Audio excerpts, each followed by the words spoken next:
우리가 종종 이런 생각을 할 때 있어요. 나 혼자 착하게 살면 뭐하나?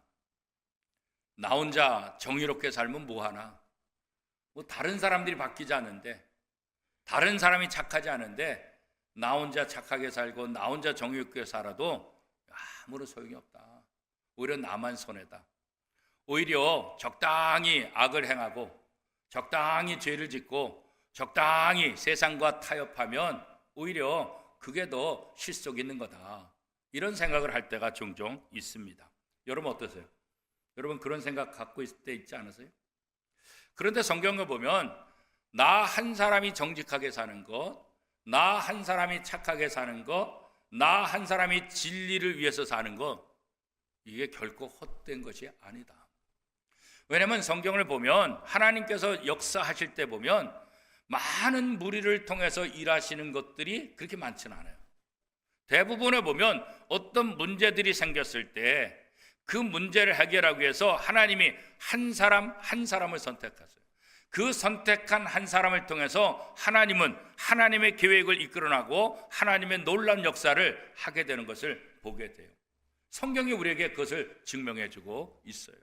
그렇기 때문에 여러분, 여러분의 직장에서, 여러분의 공동체에서, 여러분의 삶의 자리에서 나 혼자 착하게 산다고 되냐?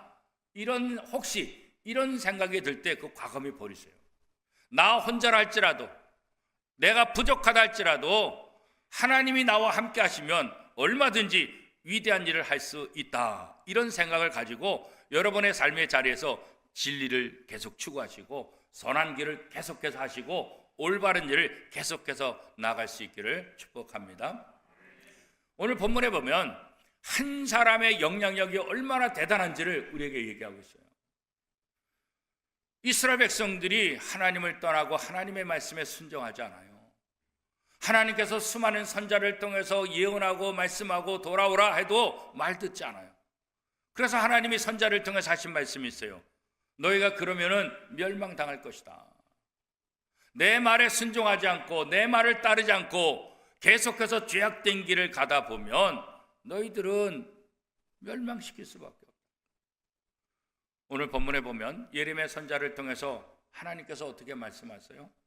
이 예루살렘 성읍, 여기서 정의를 구하는 사람, 진리를 구하는 사람, 한마디로 말하면 의인 한 사람이라도 찾으면 내가 이 예루살렘 성읍을 멸망하는 것을 내가 중단하겠다. 그렇게 말씀하죠. 예레미야 5장 1절 말씀, 우리 한 목소리를 같이 한번 읽겠습니다. 너희는 예루살렘 거리로 빨리 다니며 그 넓은 거리에서 찾아보고 알라. 너희가 만일 정의를 행하며 진리를 구하는 자를 한 사람이라도 찾으면 내가 이 성읍을 용서하리라. 한 사람이라도 찾으면, 한 사람만 있어도 내가 용서하겠다 그런 거예요. 이 말씀은 창세기에 어떤 말씀이 기억날까요? 소돔과 고모라 성을 향한 하나님의 심판의 메시지, 그게 기억나지 않았어요? 소돔과 고모라 성, 하나님께서 마지막 의인 10명이 없어서 멸망당한, 의인 10명이 없어서 불로 심판을 당한 이 소돔과 고모라. 그런데 한번 비교해 보자고요. 우리가 죄악의 도시 상징적으로 다 어딜 말하는 거예요? 소돔과 고모라잖아요. 얼마나 죄가 많으면, 얼마나 감당할 수가 없으면 소돔과 고모라 그러면 이건 포기한 거예요. 죄악의 도시예요. 오직 했으면 하나님이 불로 심판했겠어요. 그렇죠? 그런데 이 소돔과 고모라를 심판하실 때 하신 말씀이 뭐예요? 의인 10명만 찾아도 내가 용서해 주겠다 그랬다고. 그런데 오늘 본문 예레미야 선자를 통해서 하신 말씀은 어때요? 소돔과 고모라 성이 아니에요. 타락한 도시가 아니에요. 하나님의 성, 거룩한 성 예루살렘, 유대인들이 사는 곳, 하나님을 믿는 사람들이 거하는 이 예루살렘. 그런데 이 예루살렘을 향해서 말씀하시는데 뭐라고 말씀하세요? 의인 한 명이라도 찾으면 내가 용서해 주겠다. 이건 도대체 어떻다는 거예요? 타락의 도시를 상징적으로 하는 소돔과 고모라도 의인 10명 있으면 내가 용서해 주겠다 그러는데, 하나님을 믿는 사람들이 거하는 예루살렘, 여기는 어떻게 해요? 의인 한 명, 무엇을 말하는 거예요? 예루살렘 도시가 얼마나 타락했는가를 상징적으로 얘기하는 거 아니겠어요? 10명도 아니고 단 한 명만 찾아도 내가 이 성을 용서해 주겠다. 오늘 우리가 살고 있는 이 땅에 하나님께서 말씀하시면 어떻게 말씀하실까? 소돔과 고모라 성은 의인 10명, 예루살렘은 의인 1명. 오늘 우리가 살고 있는 이 시대는 하나님 뭐라고 말씀하실까? 한 반 명만 이렇게 할까요? 반 명만 찾아도 이렇게 할까요?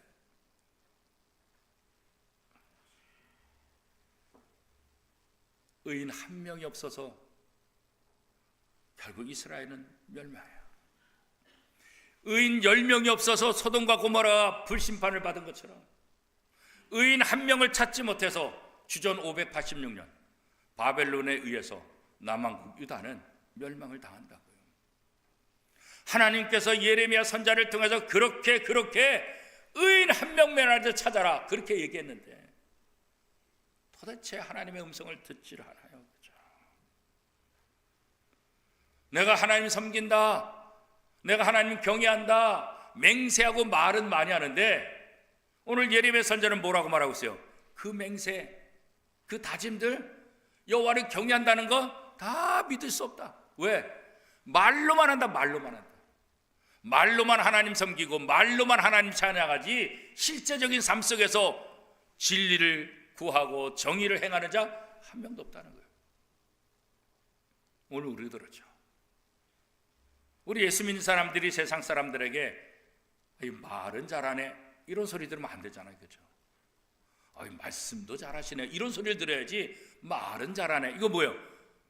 다른 건 아무것도 제대로 하는 거 없으면서 말만 잘한다 그런 거 아니겠어요? 그렇죠? 말로만 예수 믿어서는 안 되잖아요. 말로만 정의롭게 살아서는 안 되잖아요. 행동이 뒤따라야 되잖아요. 하나님께서 이스라엘 백성들을 선지자를 통해서 수없이 경고하고 그런데 하나님의 음성에 귀를 기울이지 않는 거예요. 그래서 하나님께서 예레미야 5장 9절에 어떻게 말씀하세요? 같이 한번 읽어보겠습니다. 여호와의 말씀이니라 내가 어찌 이 일들에 대하여 벌하지 아니하겠으며 내 마음이 이런 나라에 보복하지 않겠느냐. 너 봐라. 너희들 행동 봐라. 진리를 따르지도 않고 내 말을 듣지도 않고 거짓 맹세하고 우상 숭배하고 나를 떠나는 너희 모습들. 아무리 내가 너희를 예쁘게 봐주려고 해도 도대체 예쁜 구석이 하나라도 있냐. 내가 어떻게 이런데 심판하지 않겠냐. 내가 어떻게 너희들에게 좋게 할 수 있겠냐. 결국 하나님은 이스라엘 백성을 심판하겠다 약속하셨고 그 약속이 그대로 이루어졌다고요. 그렇죠? 하나님을 섬겨야 될 이스라엘 백성들, 하나님 대신 우상을 숭배하는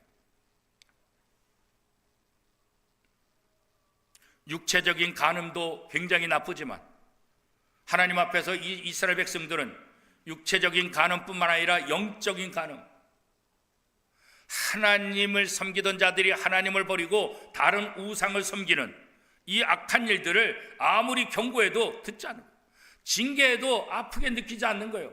아무리 이렇게 저렇게 말해도 전혀 듣지 않는 거예요. 그렇죠? 결국은 이방에 의해서 바벨론에서 멸망당하고 말았잖아요. 그렇죠? 오늘 이 유다 백성들과 다를 바 없는 우리들의 모습을 보게 돼요. 하나님의 은혜로 구원받았고 하나님의 놀라운 사랑을 통해서 우리가 살만해졌잖아요.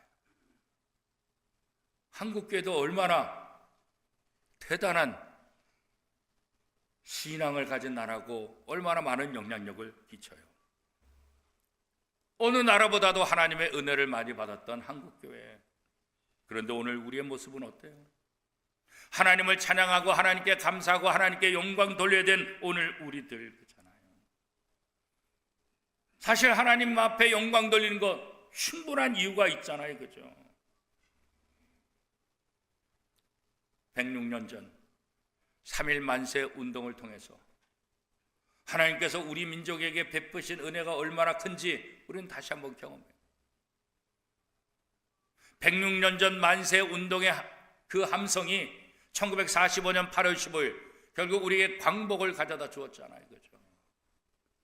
얼마나 놀라운 은혜를 우리가 받았습니까? 그죠? 일제강점기 나라도 빼앗기고 언어도 빼앗기고 글도 빼앗기고 노래도 빼앗기고 우리의 모든 것을 다 빼앗긴 정말 힘없는 그런 약소 민족. 그런데 우리 믿음의 선배들은 그런 상황 속에서도 자신을 희생하는 신앙적인 리더십을 발휘하며 나라를 살리고 나라를 위해서 헌신했던 모습들을 온몸으로 보여주었어요. 그렇죠? 그 당시 독립운동을 하면 결과가 뻔해요. 그 결과가 뭐예요? 붙잡혀가는 거예요. 경찰서로 붙잡아가고 감옥 생활을 하고 고문을 당하는데 일본인들의 고문이 얼마나 이게 아주 무자비해요. 그죠? 그리고 결국은 죽을 수밖에 없는 거예요. 내가 독립운동하면 내가 죽을 수 있다는 거 알면서도 독립운동하는 거예요. 결과를 모르면 그래도 할만해. 그런데 결과를 알고도 하는 거는 이건 정말 대단해요. 우리 신앙의 선배들은 그런 거예요. 모진 고문을 당할 걸 알면서도 잘못하면 감옥에서 죽을 수 있다는 거 알면서도 신앙으로 나라를 위해서 대한 독립 만세를 위해서 외쳐야 되겠다. 그러니까 거리로 나와서 만세를 외쳤던 것 아니겠어요? 106년 전 이 3.1 만세 운동의 거점은 바로 교회예요. 일본이 모든 것들을 다 장악하고 있는 이 시대, 전국에 연결할 수 있는 건 뭐겠어요? 교회밖에 없어요. 전국에 흩어져 있는, 전국에 세워진 교회들이 독립운동의 거점이 되고 그 교회들을 중심으로 해서 곳곳에서 만세운동이 일어나게 되었던 거예요. 그래서 다른 어떤 종교보다도 기독교는 많은 핍박을 받아요. 일제시대 때 불교가 핍박받았다 그런 기록 별로 없어요. 천주교도 핍박받았다 별로 없어요. 우리 개신교가 어마어마하게 핍박을 받았다고요. 수많은 교회들이 부서지고 우리 성도님과 함께 고난주간에 몇 년 전에 화성에 있는 제암리 교회를 방문했어요. 그 제암리 교회 만세운동 했다고 일본 순사들이 와가지고 어느 날 갑자기 다 예배당에서 회의가 있다고, 예배당에서 이렇게 다 모이자고, 그래서 교회 다니는 사람은 다 모이라고, 그래서 교회 다니는 사람이 다 예배당에 들어왔는데 다 들어온 걸 확인하고 바깥에서 나무로 못질을 해가지고 못 나오게 하고 불을 질러버렸어요. 그래서 제암리에 있는 기독교인들이 예배당에서 다 불타 죽었다.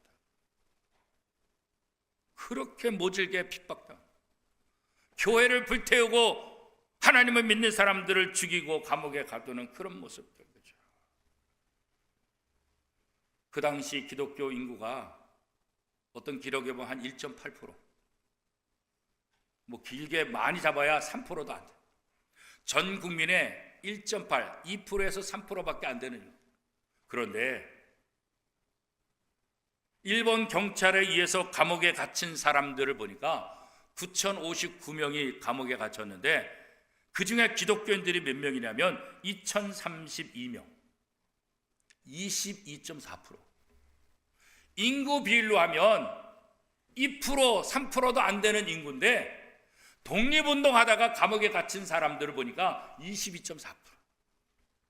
적은 수의 기독교인들이 나라를 위해서 얼마나 열심히 동참했는가, 이것을 숫자적으로도 우리가 알 수 있는 것 아니겠어요? 그러니까 그 당시 사람들의 평가에 의하면 어떻게 했어요? 야, 교회 가면 잘못된다, 교회 가면 죽는다, 교회 가면 위험하다, 이런 생각이 있지 않겠어요? 그죠? 왜? 일본 경찰들이 교회를 집중하니까, 일본 경찰들이 예수 믿는 사람들이 집중하니까 교회 다니면 위험하다, 그런 생각이 있을 수밖에 없는 거 아니겠어요? 그렇죠? 3.1 만세 운동 직후에 교회가 폐쇄되고 교회가 불질러지고 믿는 사람들이 감옥에 갇히고 이런 어려움이 있었지만 1921년 이후에 보면 교회가 막 성장하기 시작합니다. 교회 숫자도 많아지는 거예요. 예수 믿는 사람들도 점점 많아지는 거예요. 교회로 사람들이 몰려오기 시작하는 거예요. 왜 그래요? 얼마 전까지만 해도 교회가 핍박당하고 힘들었는데 왜 교회가 부흥되기 시작합니까? 세상 사람들의 생각에 3.1 만세 운동을 통해서 그들의 눈으로 봤거든요. 교회야말로 우리 민족이 믿고 의지할 것이다. 예수 믿는 사람이야말로 정말 나라를 위해서 애국하는 사람들이다. 믿지 않는 사람들 속에, 머릿속에 그런 인식이 들어가는 거예요. 그러니까 교회로 사람들이 오게 되는 거죠. 오늘은 교회력으로 산상변모주의, 예수님께서 세 제자를 데리고 변화산에 올라가서 예수님께서 아름답게 변화되는 모습을 목격하는 거예요. 그게 산상변모주의. 사순절 예수님의 십자가 죽음을 앞두고 이 마지막 교회력이 바로 산상변모주의라고. 그 산에서 아름답게 변화된 예수 그리스도의 모습, 오직했으면 베드로가 여기가 좋사오니 여기서 삽시다, 그렇게 말씀하고 있죠. 그러나 그 아름다운 영광은 이제 예수님께서 걸어가실 십자가의 길, 그것을 통해서 얻을 수 있다는 거예요.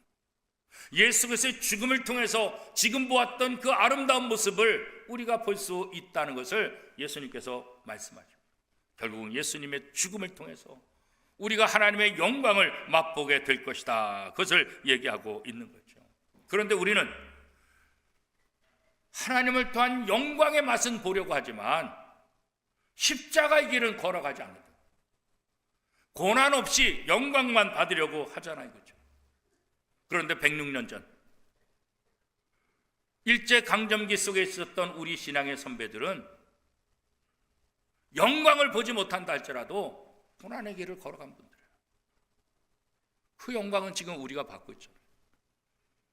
그분들은 영광 받지 못했어요. 그분들은 고난만 당했어요. 그분들은 수없이 핍박만 당했어요. 그럼에도 불구하고 그 영광을 내가 누리지 못한다 할지라도 조국의 독립을 위해서, 우리의 후손들 교회를 위해서 자신의 생명을 걸고 희생하며 헌신했던 분들이라고 그러죠. 예수님께서 십자가를 지심으로 모든 인류를 살리신 것처럼 바로 그런 우리 믿음의 신앙의 선배들이 그 일들을 통해서 우리 후배들에게 아름다운 미래를, 아름다운 하나님의 나라를, 아름다운 교회를 유산으로 물려주게 된 거죠. 그분들의 삶이야말로 예수님이 걸어가신 십자가의 길이다, 이렇게 우리가 얘기할 수 있지요. 십자가를 지는 심정, 십자가 길을 걸어가는 심정으로 106년 전 3.1 만세 운동에 함께 동참을 했던 거예요. 그것을 통해서 우리는 우리 신앙의 선배들이 얼마나 대단한지, 얼마나 멋진 사람들인지 다시 한번 확인할 수 있지 않겠어요? 대표적인 한 사람을 선택하라고 한다면 난강 이승훈 선생님, 3.1 운동과 연관해서 우리가 본받아야 될 믿음의 장로님. 이분은 원래 사업가예요. 그런데 1907년 38살 때 도산 안창호 선생님의 강연을 듣고 즉시 술, 담배를 끊고 민족학교인 오산학교를 설립해요. 사업가니까. 이 오산학교를 통해서 우리 민족에 위대한 인물들이 너무너무 많이 나왔어요. 그렇죠? 애국 운동과 신앙 운동을 하나로 연결시켜서 그렇죠. 우리가 잘 아는 독립선언서 만들 때 33인 중에 한 분이 난강이승. 33인 중에 한 분이 아니라 사실은 이분이 주도한 거죠. 이분의 이름이 제일 먼저 나와야 되죠. 그러나 천도교인 손병인 선생님의 이름이 제일 먼저 나오잖아요. 자기 이름을 제일 앞에 쓸 수도 있지만 연세가 많은 손병인 선생님에게 양보하는, 내 이름이 드러나는 것이 중요한 것이 아니라, 그렇죠? 난강 이승훈 선생님, 이 한 분의 헌신을 통해서 우리 민족에 얼마나 많은 독립운동이, 또 독립운동가들이 일어나고 많은 영향을 끼쳤는가? 또 한 번 여성을 얘기하라고 한다면 여성 리더십의 아주 데모라고 할 수 있는 김마리아 선생님. 이분은 황해도에서 좀 나름대로 부잣집에 사신 것 같아요. 가문이 굉장히 좋은 것 같아요.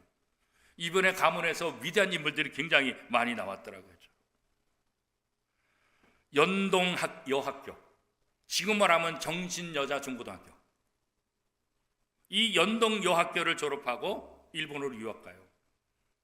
동경여학교 고등과 졸업을 한 달 앞두고 내가 졸업하는 게 뭐가 중요한가? 나라를 잃어버렸는데 내 졸업보다 조국의 독립이 더 중요하다 결단하고 졸업을 포기하고 늘 한복만 입고 다니던 사람이 그렇게 싫어하는 일본 기모노를 입고 독립선언서를 일본 기모노 그 속에 숨겨서 한국에 들어오고 한국에서 전국을 다니면서 독립선언서를 계속해서 뿌리는 역할을 했어요. 배포했어요. 독립선언서. 이 김마리아 선생님을 통해서 많은 사람들에게 이 독립운동의 당위성과 또 독립운동을 왜 해야 되는지 많은 사람들이 알게 됐죠. 서울에서 체포되어서 모진 고문을 당해요. 김마리아 선생을 치도하던 판사가 아니 여자가 돼가지고 그냥 현모양처가 되면 됐지 뭐 이런 일을 하냐고 호통을 치. 그때 김마리아 선생님이 이런 말을 했다 그래요. 아주 유명한 말이죠. 나는 대한의 독립과 결혼하였다. 나는 대한의 독립과 결혼하였다. 이분들 뿐이겠어요? 신앙의 모습을 가지고 주님이 걸어가신 십자가의 길을 걸어간 우리 믿음의 선배들의 그런 모습 때문에 하나님께서 우리에게 은혜를 베푸시고 우리 민족을 일제강점기 속에서 해방시켜 주시고 오늘 여기까지 인도하신 것 아니겠습니까? 예수님께서 이 땅에 오셔서 십자가에 못 박힘으로 온 인류를 구원하셨죠. 로마서 5장 12절은 이렇게 말합니다. 그러므로 한 사람으로 말미암아 죄가 세상에 들어오고 죄로 말미암아 사망이 들어왔나니 이와 같이 모든 사람이 죄를 지었으므로 사망이 모든 사람에게 이르렀느니라. 한 사람 아담의 죄를 통해서 모든 사람이 죄인이 됐어요. 그런데 이제 또 다른 아담, 두 번째 아담이신 예수 그리스도를 통해서 그 예수님이 십자가에 못 박힘으로 모든 인류의 죄를 담당해서 모든 인류가 이제는 죄인이 아니라 의인으로 만드셨다라고 말씀하고 있어요. 로마서 5장 19절 말씀입니다. 한 사람이 순종하지 아니함으로 많은 사람이 죄인 된 것 같이 한 사람이 순종하심으로 많은 사람이 의인이 되리라. 성경을 보면 한 사람, 물론 많은 사람이 함께 일하는 것도 중요하지만 하나님은 한 사람을 통해서 놀라운 역사를 이루시고 여러분 혼자라고 걱정하지 마세요. 혼자라고 좌절하지 마세요. 나는 혼자가 아니라 나 혼자만이 아니라 하나님이 나와 함께 하심을 믿으시길 바랍니다. 하나님이 함께하는 그 한 사람은 하나님의 능력을 행할 수 있는 거예요. 예레미야 선지자를 통해서 예루살렘 이 성을 구원하기 위해서 정의를 구하고 진리를 구하는 한 사람, 그 한 사람을 구하고 싶다 하나님이 말씀하셨는데 오늘도 마찬가지. 어지러운 이민족의 모든 역사 가운데 예레미야 선지자를 통해서 말씀하신 것처럼 오늘 한 사람을 돌이켜보면 일제시대 때 자기 나름대로 애국을 한다고 자기 방법대로 자기 길을 걸어갔잖아요. 그런데 오늘날 역사를 되돌아보면 한쪽 그룹은 친일파고 한쪽 그룹은 독립운동이고 친일파도 자기가 나라를 위해서 한다고 했다고 그렇게 외치잖아요. 그렇죠? 그러나 시간이 지나면 역사가 판단할 거예요. 오늘 우리가 살고 있는 시대도 마찬가지. 각자 자기가 생각하는 대로 자기가 주장한 대로 하지만 시간이 지나면 역사가 평가할 거예요. 오늘 하나님이 의인 한 사람을 찾는 것처럼 여러분이 어떤 결정을 하고 어떤 생각을 하고 어떤 행동을 하든지 하나님 앞에서 의인으로서 인정받고 하나님이 기뻐하시는 그런 삶을 살아갈 수 있기를 축복합니다. 오늘도 우리의 가정에서, 우리의 직장에서, 우리의 교회에서, 우리 민족 가운데, 우리의 삶의 자리에서 하나님은 의인 한 사람, 그 한 사람을 찾고 있다. 오늘 원미동교회 모든 성도들이, 저와 여러분이 하나님이 찾으시는 의인 한 사람, 십자가의 길을 걸어가는, 주님을 닮아가는 의인 한 사람의 삶을 통해서 우리 교회가, 우리 가정이, 우리 민족이 소망이 있고 희망이 있고 다시 일어나는 그런 모습들을 보게 하는 위대한 하나님의 도구가 될 수 있기를 축복합니다.